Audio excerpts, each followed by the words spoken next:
السلام علیکم ورحمۃ اللہ۔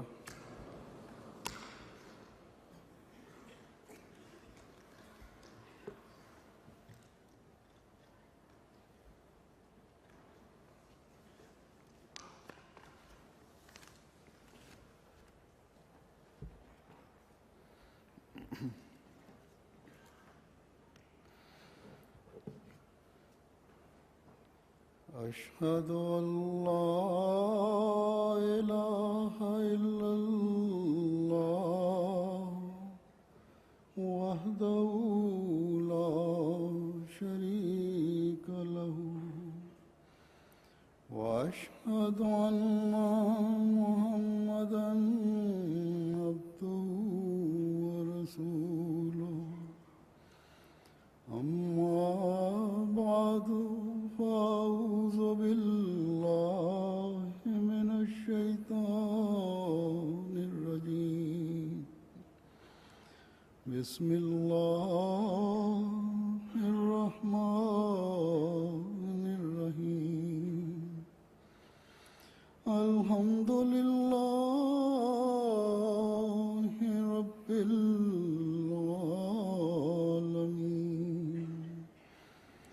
الرحمن الرحيم مالك يوم الدين إياك نعبد وإياك نستعين اهدنا الصراط المستقيم صراط الذين أنعمت عليهم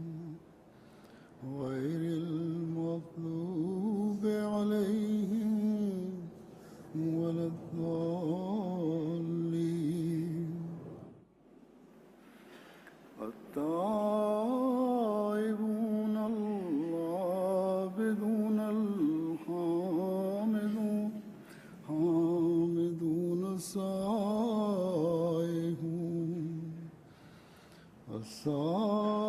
السائحون الراكعون الساجدون الآمرون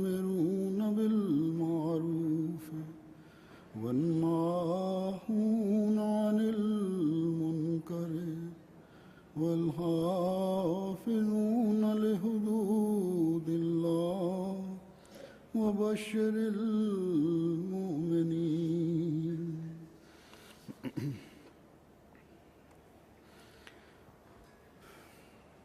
اس آیت میں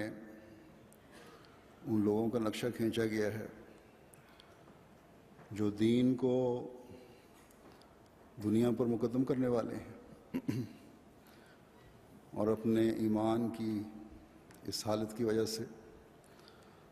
خدا تعالیٰ سے بشارت پانے والے ہیں۔ گویا یہ خصوصیات رکھنے والے حقیقی مومن کہلاتے ہیں۔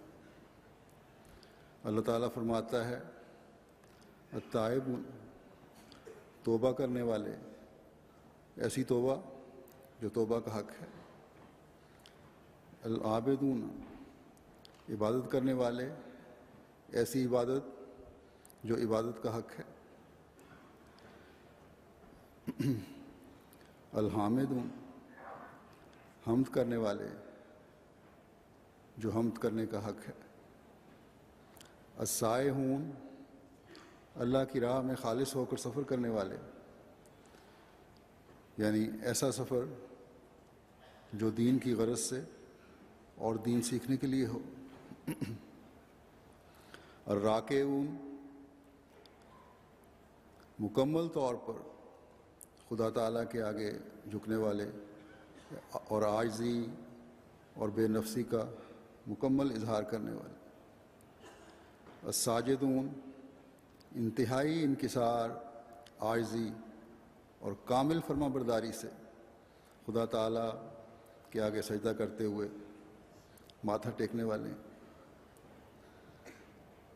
الآمرون بالمعروف والناہون عن المنکر، یعنی خدا تعالیٰ کے پیغام کے داعی بن کر نیکیوں کا حکم دینے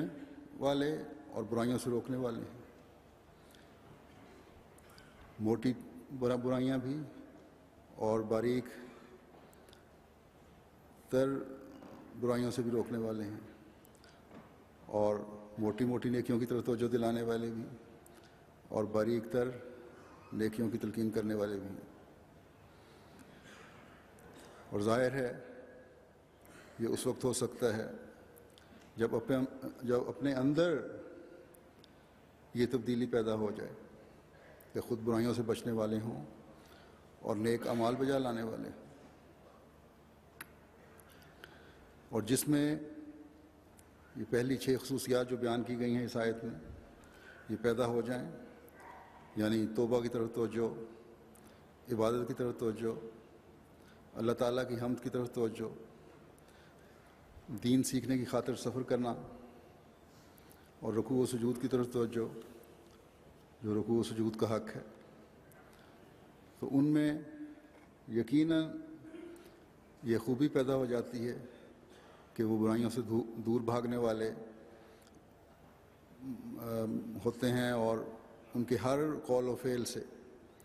نیکی کا اظہار ہو رہا ہوتا ہے. اور یہی لوگ ہیں جو اس مرتبے پر پہنچتے ہیں جس کا اللہ تعالیٰ نے یہ ذکر فرمایا ہے کہ حافظون لحدود اللہ, اللہ تعالیٰ کی حدود کی حفاظت کرنے والے لوگ ہیں. اس گروہ میں شامل ہو جاتے ہیں جو اللہ تعالیٰ کی حدود کی حفاظت کرنے والا ہے, اور اللہ تعالیٰ انہیں نیکیوں میں بڑھتے چلے جانے کی توفیق عطا فرماتا ہے. اس وقت آپ جو میرے سامنے بیٹھے ہوئے ہیں, میری دعا ہے اور میں امید رکھتا ہوں کہ ان خصوصیات کے حامل بننے کی کوشش کرتے ہوئے اس گروہ میں شامل ہونے کے لیے یہاں تشریف لائے ہیں. آپ میں سے ایک بڑی تعداد ان مسافروں کی ہے جنہوں نے تکلیف اٹھا کر یہ سفر اختیار کیا, اور آج جو جلسہ شروع ہو رہا ہے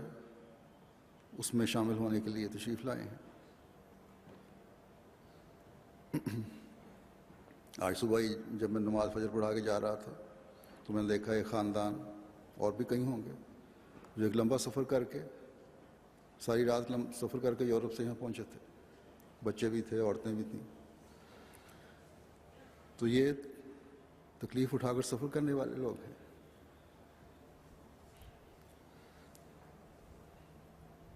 تاکہ جو جلسہ شروع ہو رہا ہے اس میں شامل ہو سکیں.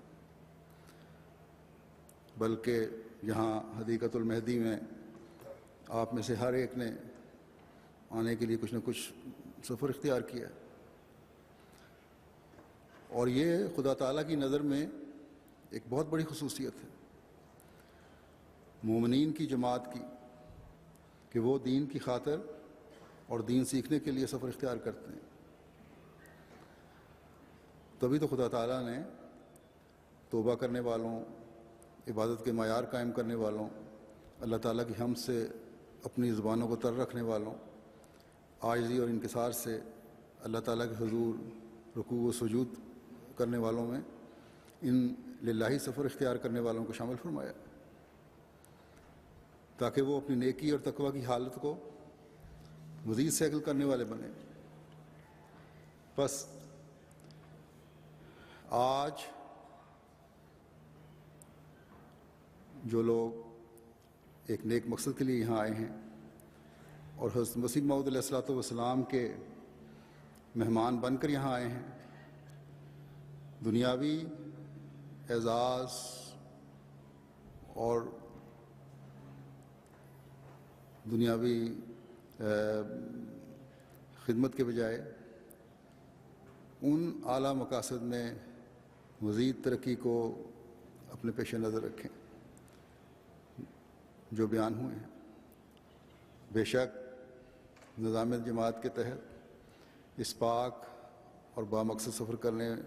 والے مسافروں اور مہمانوں کے لیے خدمت کا نظام موجود ہے، لیکن جو للہی سفر اختیار کرنے والے ہوتے ہیں ان کی ان دنیاوی ضروریات اور آراموں کی طرف بہت کم توجہ ہوتی ہے، اور اس اکٹھ اور جمع ہونے کی روح اور بنیادی مقصد سے فیض پانے کی زیادہ کوشش ہوتی ہے۔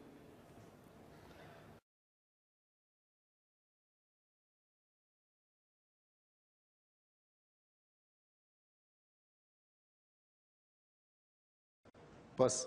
آپ اپنے آپ کو کبھی دنیاوی مسافروں اور مہمانوں کے زمرے میں لانے کی کوشش نہ کریں۔ اگر اس بات کو آپ سمجھ جائیں گے تو میزبانوں کی کمزوریوں اور کمیوں سے بھی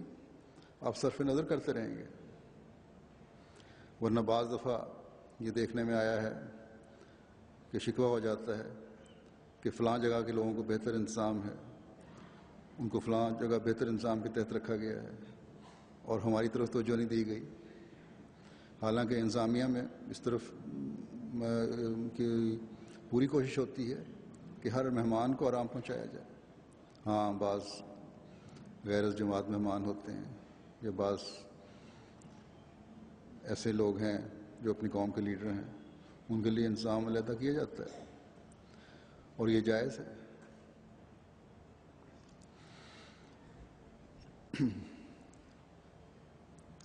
انتظامیہ تو حد الوسع مہمانوں کے آرام اور سہولت کو پیش نظر رکھتی، بس میں شامل ہونے والے مہمانوں سے یہ کہوں گا کہ اگر وہ اپنے سفر کے مقصد کو پیش نظر رکھیں گے اور جلسے کے دنوں میں نیکیوں کو مزید نکھارنے کی کوشش کریں گے تو یقیناً بشارت پانے والے مومنین کے زمرے میں شامل ہونے والے بنیں گے۔ حضرت مسیح موعود علیہ الصلوۃ والسلام اپنی بیعت میں آنے والے مہمانوں کی بہت عزت و تکریم فرماتے تھے، ان سے یہ بھی فرما دیا کرتے تھے کہ اپنی ضروریات بے تکلفی سے بیان کر دیا کرو، لیکن جلسے کے جو مہمان تھے ان کے لیے آپ فرمایا کرتے تھے کہ ایک ہی انتظام ہے، ہر مہمان اسی طرح اس کی مہمان نوازی کی جائے جو ایک انتظام کے تحت ہے۔ لیکن ساتھ ہی اس تکریم کے باوجود عام حالات میں بھی بڑے زور سے ہر مہمان کے دل میں یہ بات راسخ فرماتے تھے کہ تمہاری یہاں آنے کی اصل غرض دین سیکھنا ہے اور اپنے دل و دماغ کو پاک کرنا اور اللہ تعالیٰ کا قرب پانے کی منازل کو طے کرنا ہے۔ بس یہی غرض ہے جس کے حصول کے لیے ہر سال آپ لوگ مہمان بن کر یہاں آتے ہیں اور جمع ہوتے ہیں، اور اسی غرض کے لیے جلسہ سالانہ پر آنے والے مہمانوں کو جلسہ میں شامل ہونے کے لیے آنا چاہیے۔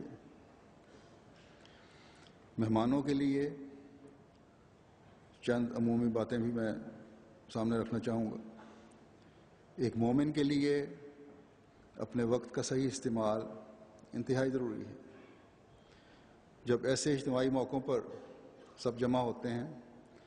تو دور دور سے آئے ہوئے عزیزوں اور واقف کاروں کی ایک دوسرے سے ملاقاتوں اور مل بیٹھنے کی خواہش بھی ہوتی ہے۔ اب جب کہ صرف ایک ملک کے رہنے والے واقف کار اور عزیز نہیں بلکہ دوسرے ملکوں کے رہنے والے واقف کاروں اور عزیزوں سے بھی ملاقات کے سامان ہوتے ہیں۔ حضرت مسیح موعود علیہ الصلوۃ والسلام نے اللہ تعالیٰ کے فضل سے وہ جماعت پیدا فرمائی ہے جس نے ملکوں اور قوموں کی سرحدوں اور فرقوں کو بھی ختم کر دیا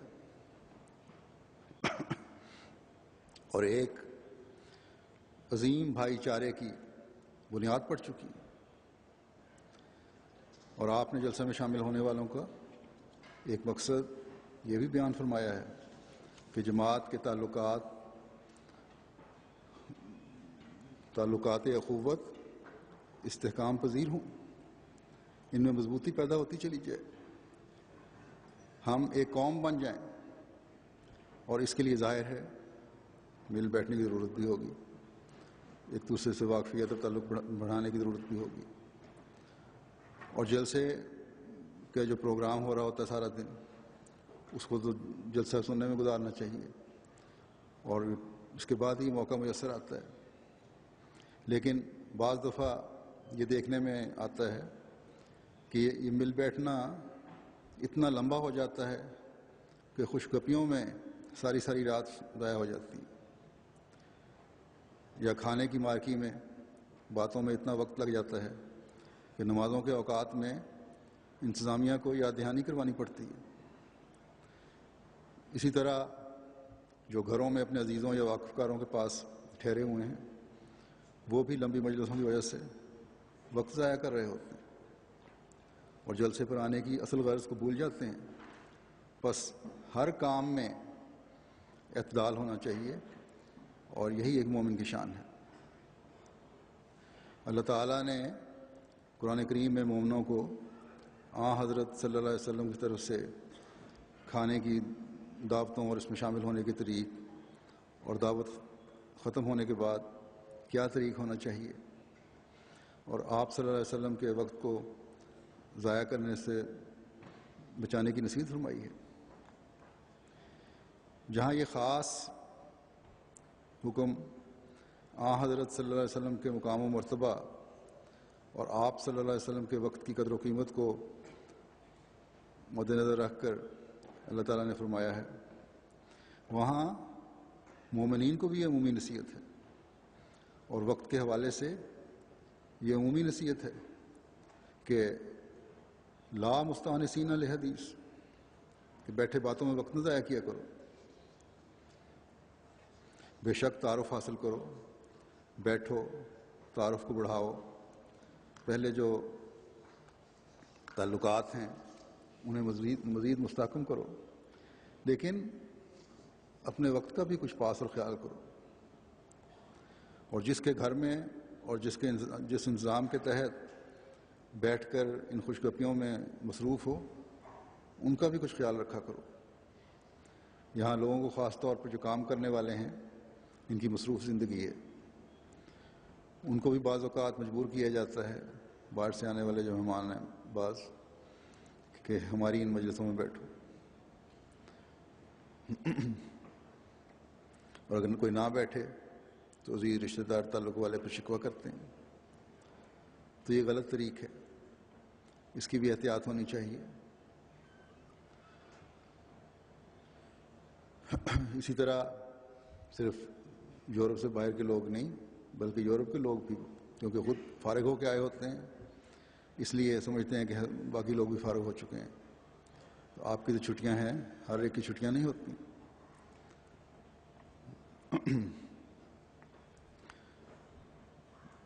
پھر اسی طرح جب بڑی تعداد میں لوگ جمع ہوں تو بعض دفعہ بدمزگیاں بھی پیدا ہو جاتی ہیں۔ کبھی انتظامیہ سے شکوے کی وجہ سے کسی کارکن کو برا بھلا کہہ دیا، کارکنان نے بھی آگے سے جواب دے دیا، تو پھر مزید بات آگے بڑھتی چلی جاتی ہے، اور اس طرح رنجشوں کا ایک سلسلہ شروع ہو جاتا ہے۔ اگر تو وہ شکوے کرنے والے یا کوئی غلط بات کہنے والے یہاں کے رہنے والے ہیں، تو پھر یہ سلسلہ بہت ہی لمبا ہو جاتا ہے۔ ایک حقیقی مومن کے بارے میں خدا تعالیٰ فرماتا ہے والکاظمین الغیظ، کہ وہ غصہ کو دبانے والے ہوتے ہیں، بس زیادتی کرنے والے اور جس پر زیادتی ہو رہی ہے، دونوں کو میں کہتا ہوں کہ جلسے کے ماحول کے تقدس کو سامنے رکھیں، اور مہمان بھی صرف نظر سے کام لیں اور عفو اور درگزر کریں۔ اگر زیادتی ہو بھی جائے تب بھی صبر اور حوصلہ دکھائیں، اور کارکن بھی اپنے غصے کو مہمان کی زیادتی ہونے کے باوجود دبا جائیں۔ اس سال خاص طور پر کارڈز کی چیکنگ اور سیکیورٹی کے مختلف مرحلوں کی وجہ سے ہو سکتا ہے کسی کو تکلیف اور دیر لگ جائے۔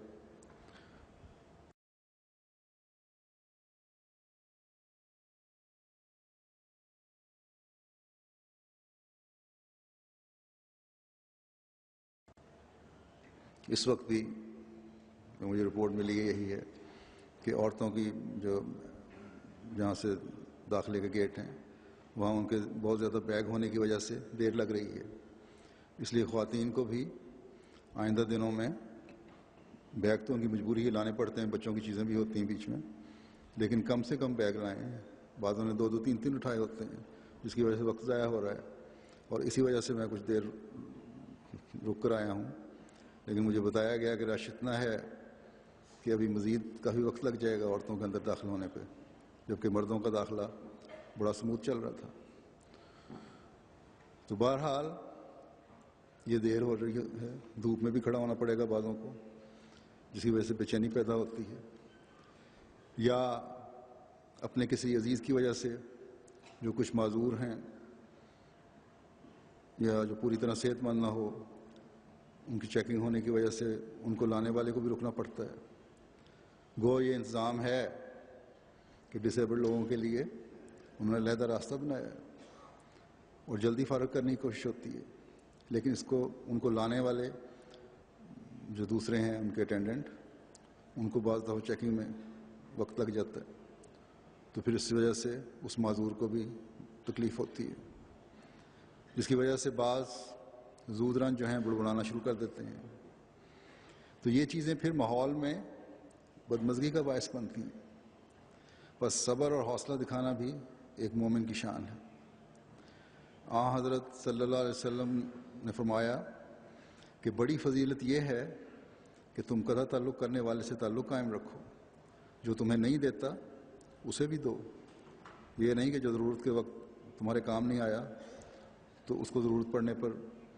بدلہ لیتے ہوئے تم بھی اس کی مدد نہ کرو۔ اور فرمایا کہ جو تمہیں برا بھلا کہتا ہے اس سے درگزر کرو۔ بس یہاں تو برا بھلا کہنے کا سوال نہیں ہے، یہاں تو ایک فرض کی ادائیگی ہے جو کارکنان کے ذمہ لگائی گئی ہے۔ بس یہاں اگر انجانے میں کارکن سے کوئی غلطی ہو جائے یا چیکنگ کے دوران دیر لگ جائے یا کسی کے کارڈ پر کوئی اعتراض پیدا ہو جائے تو برا منانے کے بجائے حوصلہ دکھانا چاہیے۔ اب یہ تینوں باتیں جو آن حضرت صلی اللہ علیہ وسلم نے فرمائی ہیں یہ وسعت حوصلہ کی طرف رہنمائی کرتی ہیں۔ اگر وسعت حوصلہ پیدا ہو جائے تو تمام بدمزگیاں اور جھگڑے ختم ہو جائیں۔ بس میں مہمانوں اور ڈیوٹی دینے والوں دونوں کو کہتا ہوں کہ ان کا فرض ہے کہ وسعت حوصلہ دکھائیں۔ یہاں میں ایک بات چیکنگ کرنے والے جو ہیں ڈیوٹی والے کارکنان گیٹس پر ان کو بھی کہنا چاہتا ہوں کہ بعض نوجوان اور لڑکپن کی عمر کے ہیں، وہ کہ مجھے امید ہے کہ جلسے کے دوران ان دنوں میں تو ایسا واقعہ نہیں ہوگا، لیکن بعض جگہ ایسے واقعات ہوئے ہیں جو غلط رویہ دکھایا گیا ہے، اور یہ نظام کیونکہ نیا شروع ہوا ہے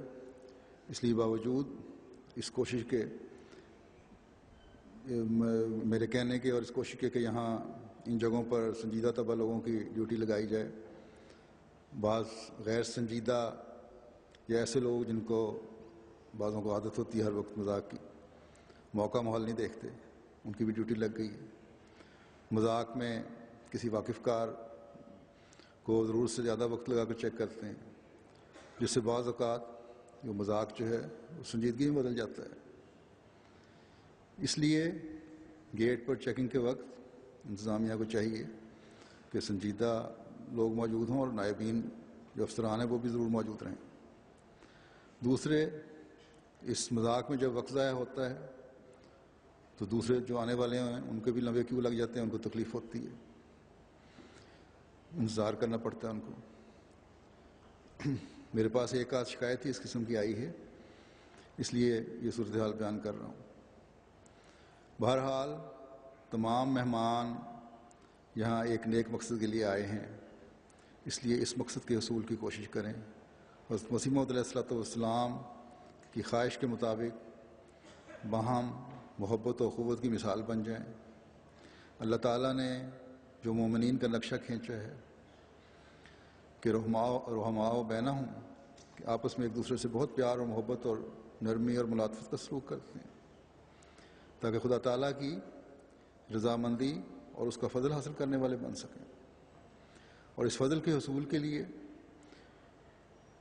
چھوٹی چھوٹی باتوں میں الجھنے کے بجائے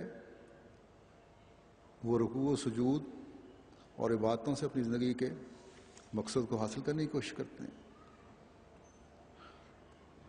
بس ہر مہمان جو یہاں آیا ہے اپنے سفر کو خالصتاً للہ بنانے کی کوشش کرے، جیسا کہ میں نے گزشتہ خطبے میں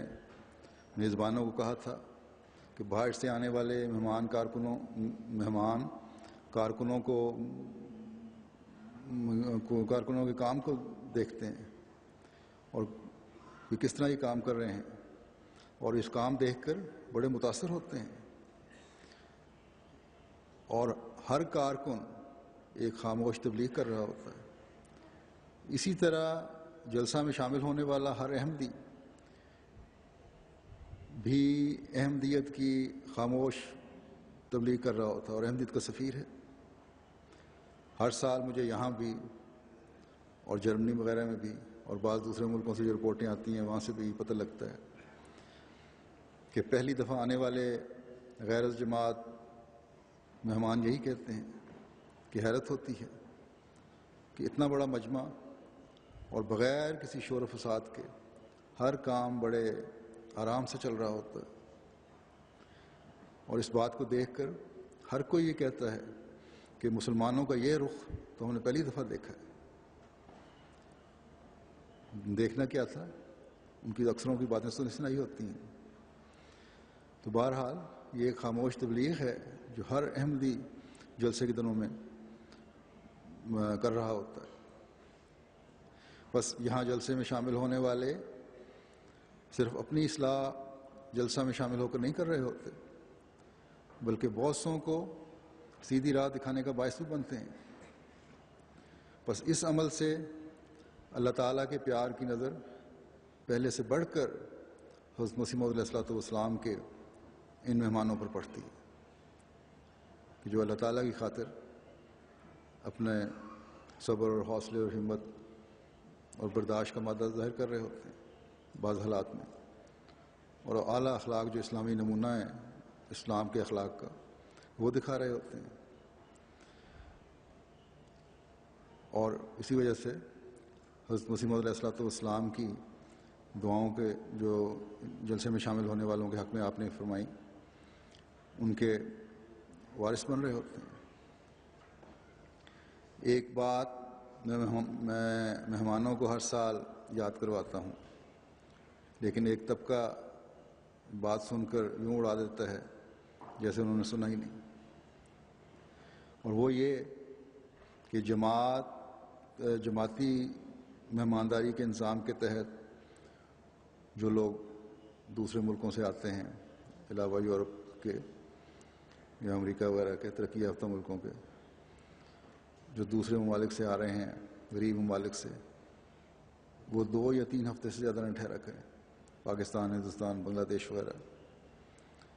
اسی طرح افریقہ کے ممالک۔ اس سے جلسے کی انتظامیہ جو ہے اس کو بھی دقت ہوتی ہے، اور مستقل نظام جو ہے جماعت کا اس کو بھی دقت ہوتی ہے، کیونکہ رہائش کی باقاعدہ جگہیں تو اس قدر یہاں نہیں ہیں کہ تمام نظام رہائش کا انتظام آسانی سے چل سکے۔ عارضی رہائش گاہیں بنائی جاتی ہیں، چاہے وہ کہیں کسی جماعتی جگہ پر ہو یا کسی سے گھر لیا ہو یا مسجد میں۔ گھروں کی تو خیر گھروں کا بھی محدود ہے، اس سے زیادہ استعمال نہیں کیا جا سکتا، لیکن جو جماعتی جگہیں ہیں اور مسجد ہے اس میں تو ایک محدود وقت تک مہمان ٹھہرانے کی اجازت ہوتی ہے۔ لیکن اس کے بعد پھر حکومتی ادارے نگرانی شروع کر دیتے ہیں، اور جماعت کا یہاں کی مقامی انتظامیہ پر ایک اچھا اثر ہے کہ یہ لوگ قاعدہ اور قانون کی پابندی کرنے والے ہیں، تو اس سے پھر اگر اس میں اس کو قواعد کی پابندی نہ ہو رہی ہو تو یہ برا اثر پڑتا ہے۔ بس اس بات کا بھی خاص خیال رکھیں کہ اگر ٹھہرنا ہے زیادہ دیر تو اپنے واقفوں اور عزیزوں کے پاس ٹھہریں، اگر وہ ٹھہرانے پر راضی ہوں، زبردستی تو وہاں بھی نہیں ہو سکتی۔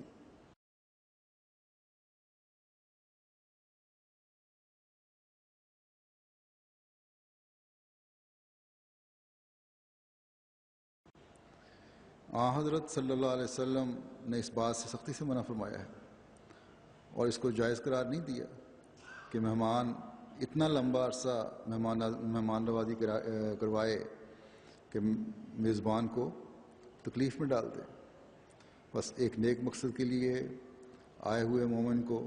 اس بات کا خاص خیال رکھنا چاہیے۔ زبردستی کسی جگہ پر رہنا ایسا ہی ہے جیسا کہ کسی گھر ڈاکہ ڈالنا، اور اللہ تعالیٰ نے کوئی مومن سے تو کبھی توقع نہیں کی جا سکتی۔ ایک تو اللہ تعالیٰ فرماتا ہے یہاں تک کہ سلام کر کے لوگوں کے گھروں میں داخل ہو،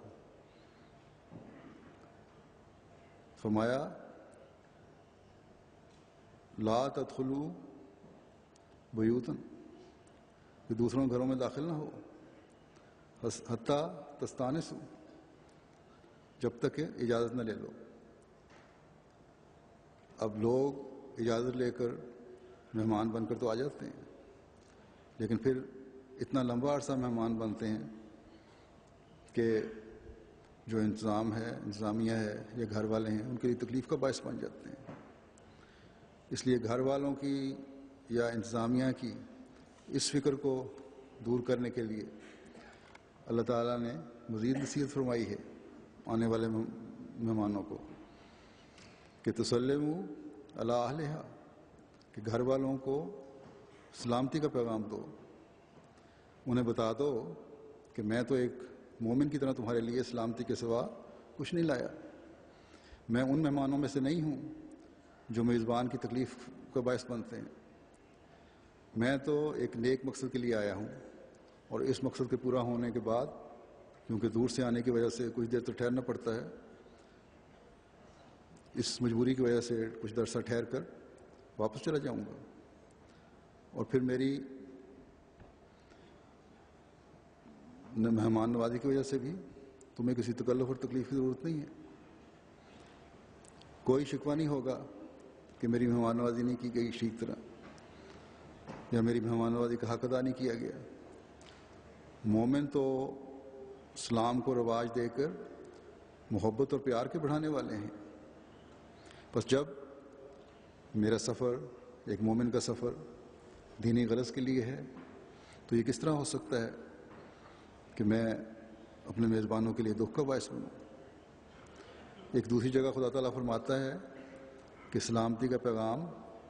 گھر والوں کو اور اپنے میزبانوں کو دو۔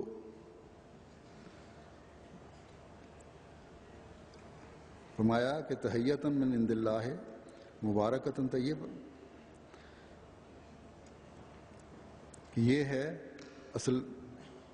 سلامتی کا پیغام، کیونکہ یہ اللہ تعالیٰ کی طرف سے بڑی برکت والی اور پاکیزہ دعا ہے۔ بس جب میزبان اور مہمان ایک دوسرے کو سلام کرتے ہیں تو جہاں وہ کسی قسم کے خوف اور فکر سے آزاد ہوتے ہیں، وہاں ایک ایسی دعا سے ایک دوسرے کو فیض یاب کرتے ہیں جو خدا تعالیٰ کی طرف سے بڑی پاکیزہ اور برکت والی دعا ہے، اور جو خدا تعالیٰ کے نزدیک پاکیزہ پاکیزگی اور برکت لانے والی دعا ہو اور پیغام ہو، وہ آنے والے اور رہنے والے دونوں کی پاکیزگی اور برکت کا ذریعہ بن جاتا ہے۔ بس یہ وہ پیارا ماحول ہے، یہ وہ خوبصورت ماحول ہے جو خدا تعالیٰ ہمیں پیدا کرنا چاہتا ہے۔ لیکن اگر ہم اپنی چالاکیوں اور نفسانی اغراض کی وجہ سے اسے ضائع کر دیں تو یہ بدقسمتی ہے، اور کوئی مومن اس کا تصور بھی نہیں کر سکتا کہ وہ اللہ تعالیٰ کی برکات سے محروم ہو جائے۔ ہم دیکھتے ہیں کہ حضرت صلی اللہ علیہ وسلم کی صحبت میں رہنے والوں کے رہن سہن اور آپس کے تعلقات میں ایسی بے تکلفی تھی، اور آپ ایسے انداز میں تربیت فرمایا کرتے تھے جو ہر ایک کو اخلاق کی بلندیوں پر لے جانے والا ہوتا تھا۔ جھوٹی اناؤں اور جھوٹی عزتوں اور جھوٹی غیرتوں کی تمام دیواروں کو آپ گراتے ہوئے تربیت کے لیے تربیت کے نئے راستے کھولتے تھے، اور یہی اخلاق کا وہ اعلیٰ معیار تھا جو آپ نے اپنی اس طبیعت کی وجہ سے، قوت قدسی کی وجہ سے صحابہ میں پیدا کر دیا، اور انہیں ہمارے لیے بھی ایک نمونہ بنا دیا۔ ایک حدیث میں ہمیں اس پاک تربیت کا ایک نمونہ اس طرح ملتا ہے کہ حضرت ابو مسعود رضی اللہ عنہ سے روایت ہے کہ ایک شخص جسے ابو شعیب کہا جاتا تھا اپنے کسائی غلام کی طرف گیا اور اسے کہا کہ میرے لیے 5 آدمیوں کا کھانا تیار کر دو۔ میں نے رسول اللہ صلی اللہ علیہ وسلم کے چہرے پر بھوک کے آثار دیکھے۔ اس نے کھانا تیار کیا اور نبی کریم صلی اللہ علیہ وسلم اور آپ کے ساتھیوں کو جو آپ کے پاس بیٹھے تھے بلا بھیجا۔ جب حضرت صلی اللہ علیہ وسلم چلے تو ایک اور شخص بھی آپ کے پیچھے ہو لیا جو دعوت کے لیے بلانے کے وقت موجود نہیں تھا۔ جب رسول اللہ صلی اللہ علیہ وسلم اس کے دروازے پر پہنچے تو آپ نے گھر والے سے فرمایا کہ ہمارے ساتھ ایک ایسا شخص بھی ہے آ گیا ہے جو اس وقت ہمارے ساتھ نہ تھا جب تم نے ہمیں دعوت دی تھی، اگر تم اجازت دو تو وہ بھی آ جائے۔ اس نے عرض کی کہ ہماری طرف سے اجازت ہے کہ وہ بھی ساتھ آ جائے۔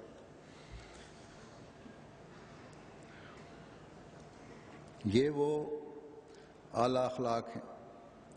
جو آپ اپنے صحابہ میں پیدا فرمانا چاہتے تھے، اور آپ کی قوت قدسی نے بلا استثناء ہر ایک جو آپ سے فیض یاب ہوا اس نے وہ اخلاق پیدا کر دیے۔ آپ اگر چاہتے تو اس شخص کو پہلے ہی فرما سکتے تھے کہ ہماری دعوت ہے، کیونکہ تمہیں نہیں بلایا گیا اس لیے ہمارے ساتھ نہ آؤ، لیکن نہیں، آپ وہ عظیم مدرس تھے جو اپنے صحابہ کو عملی درس سے بھی نوازتے تھے، اس لیے آپ نے اس شخص کو ساتھ آنے دیا، اور یقیناً آپ کو یہ بھی تسلی تھی کہ جو شخص میری محبت میں اس قدر بڑا ہوا ہے کہ میرے چہرے کے آثار کو دیکھتا ہے، میرے پوچھنے پر بھلا یہ کیسے انکار کر سکتا ہے؟ لیکن جو شخص ساتھ تھا اس کو یہ سبق دے دیا کہ ایسی صورتحال میں اگر گھر والا انکار کرے تو بغیر برا منائے واپس چلے جانا، کیونکہ یہ تمہارا حق نہیں ہے، گھر والے کا احسان ہے، اس لیے کبھی کسی قسم کی جھوٹی انا اور جھوٹی غیرت میں نہ پڑنا۔ صحابہ نے تو حضرت صلی اللہ علیہ وسلم کی تربیت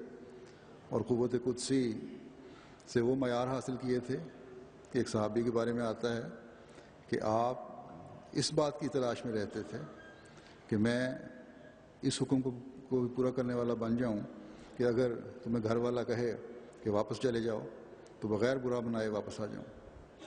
لیکن وہاں تو تمام صحابہ ہی حضرت صلی اللہ علیہ وسلم کی تربیت یافتہ تھے۔ یہ کس طرح ہو سکتا تھا کہ کوئی مہمان نوازی کا حق ادا نہ کرتا اور گھر آئے ہوئے مہمان کو واپس لوٹا دیتا؟ اس لیے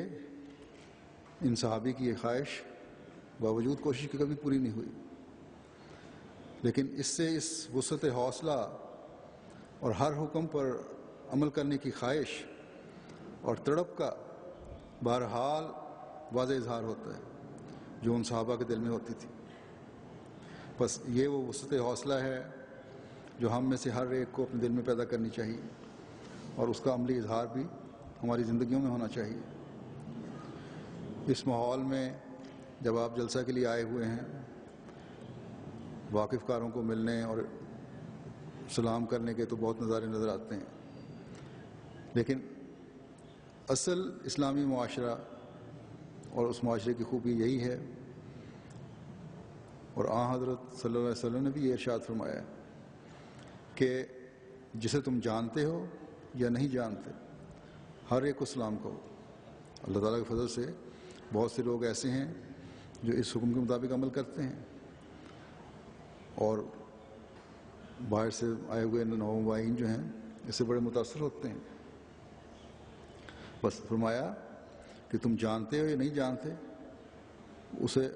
سلام کرو۔ ان دنوں میں سلام کو بھی رواج دیں تاکہ یہ عادت پھر مستقل آپ کو پڑ جائے۔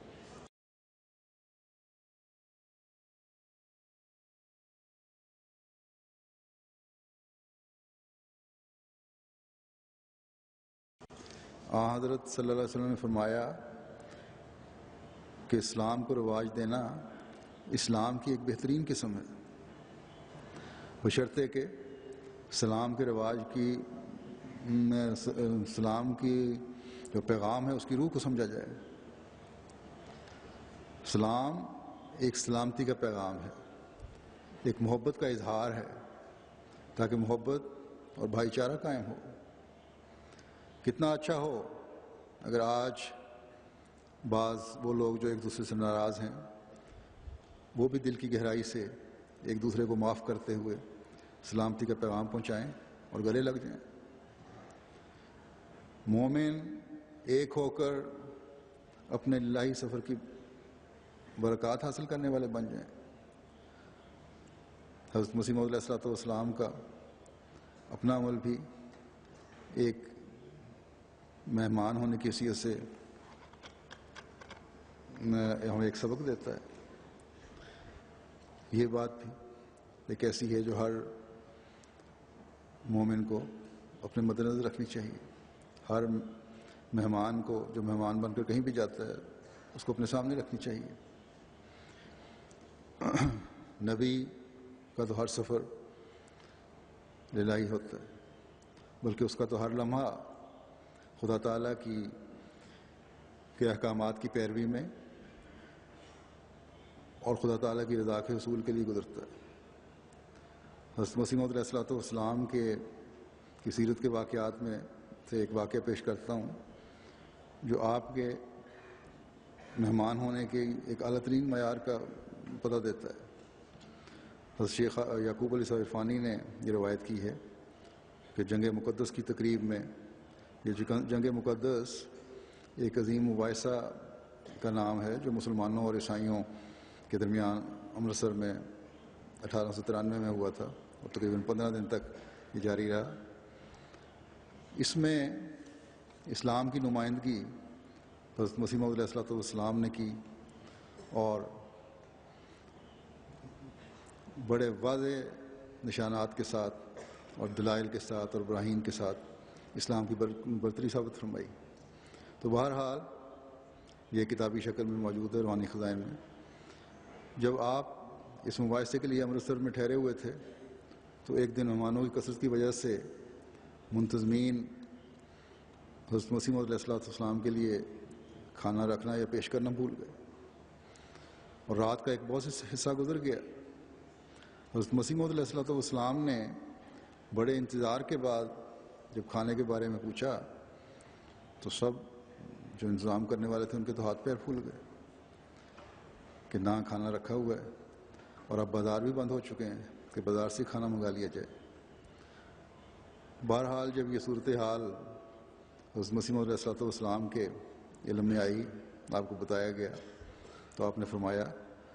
کہ اس قدر گھبراہٹ اور تکلف کی ضرورت نہیں ہے۔ دسترخوان میں دیکھو کچھ بچا ہوا ہوگا اور وہی کافی ہے. دسترخوان کو دیکھا گیا تو وہاں روٹیوں کے چند ٹکڑے تھے. آپ نے فرمایا کہ ہمارے لیے یہی کافی ہے, اور آپ نے وہی نوش فرما لیے, وہی کھا لیے. تو یہ ہے آن حضرت صلی اللہ علیہ وسلم کے عاشق صادق اور اس زمانے کے امام کا نمونہ. بس ہم جو اپنے آپ کو آپ کی جماعت میں شامل کرتے ہیں اور کرنے کا دعویٰ سمجھتے ہیں, شامل ہونے کا دعویٰ کرتے ہیں, یہ صبر اور حوصلہ اور شکر گزاری کے جذبات دکھانے کی ضرورت ہے. ان 3 دنوں میں اگر کوئی کسی کی مہمان نوازی میں کوئی کمی رہ گئی ہو تو اس سے درگزر کریں. انتظامیہ کو بے شک آپ توجہ تو دلا دیں لیکن بڑے پیار سے, کیونکہ جیسا کہ حضرت مسلم علیہ السلام نے فرمایا کہ مہمان کی بے تکلفی بھی ضروری ہے. اگر بعض کمیوں کی طرف توجہ نہ دلائی جائے تو پتہ نہیں لگتا کہ کس طرح خامیاں پوری ہوں گی. اللہ تعالیٰ جلسہ کی برکات سے سب کو فیض اٹھانے کی توفیق عطا فرمائے. آخر میں پھر سیکیورٹی کے حوالے سے یاد دہانی کروانا چاہتا ہوں کہ یہ صرف ڈیوٹی کے کارکنان کا ہی کام نہیں ہے, بلکہ ہر شامل ہونے والے احمدی کا یہ کام ہے کہ اپنی اور جلسے میں شامل ہونے والے ہر مہمان کی حفاظت کے لیے اپنے ماحول پر نظر رکھے اور کسی بھی قسم کے شک کی صورت میں فوراً انتظامیہ کو اطلاع دیں. اسی طرح جلسے کے ماحول اور صفائی کے وغیرہ کے لیے یا دوسرے معاملات میں کے لیے پروگرام میں جو تفصیلی ہدایات دی گئی ہیں ان کو پڑھیں اور ان پر عمل کرنے کی کوشش کریں اور دعاؤں میں اپنا وقت گزاریں. اللہ تعالیٰ ہم سب کو اس کی توفیق عطا فرمائے.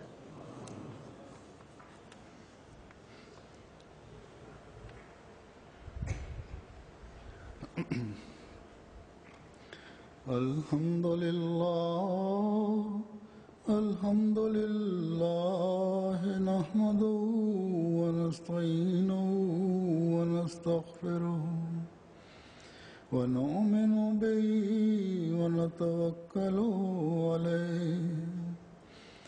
ونعوذ باللہ من شرور انفسنا